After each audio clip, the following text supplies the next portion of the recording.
Hello everyone, ఇంతకుముందు చెప్పాను కదా మా ఏరియాలో ఫస్ట్ టైం శీతల ఫెస్టివల్ చేశామని. శీతల ఫెస్టివల్ చేసిన రోజే ఈవినింగ్ మేము తీజ్కి సంబంధించిన గోధుమలు నానబెడతామన్నమాట. తీజ్ చేద్దాం అనుకుంటే అట్లా ఆ రోజే నైట్ గోధుమలు నానబెట్టి మనం 9 రోజులు వీటిని జాగ్రత్తగా ఒక ప్లేస్లో ఉంచి చూసుకుంటాము.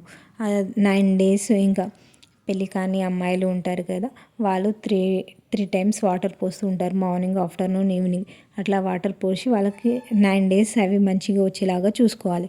ఇంకా 8th డే ఏం చేస్తారంటే ఇంటింటికి వెళ్ళి అందరి దగ్గర బియ్యం కలెక్ట్ చేసుకొని, ఈ బియ్యంతో పాటు ఆనియన్స్, ఇంకా కొన్ని వాళ్ళ దగ్గర చింతపండు అట్లా అవన్నీ తీసుకొని ఒకరోజు వాళ్ళు పార్టీ లెక్క చేసుకుంటారు. వీళ్ళు మార్నింగ్ నుంచి ఈవినింగ్ వరకు ఫాస్టింగ్ ఉంటారనమాట 8th డే.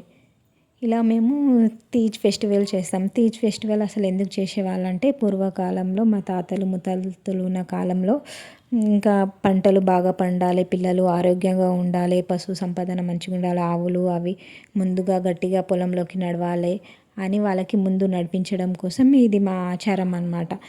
ఇంకా భవానీ మాతకేమో యాట కోసి సమర్పించడం, శివలాల్ మహారాజుకేమో పరమాన్నం వండి నైవేద్యంగా పెట్టడం ఇట్లా చేసేవాళ్ళు. ఇంకా 9th డే ఏం చేస్తారంటే ఇంకా తీజ్ ఉన్నాయి కదా, అవన్నీ అయిన తర్వాత అవన్నీ ఏమో ఎత్తుకొని ఇంకా వాటర్లో వెళ్ళి వీటిని సమర్పించేవాళ్ళు.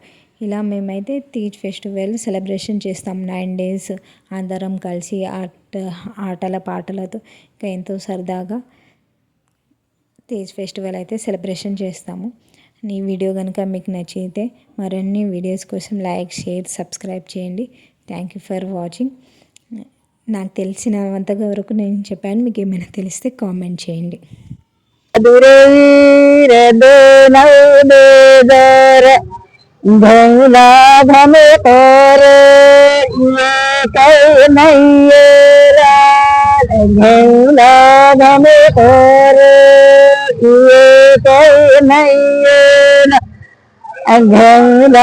घन केवा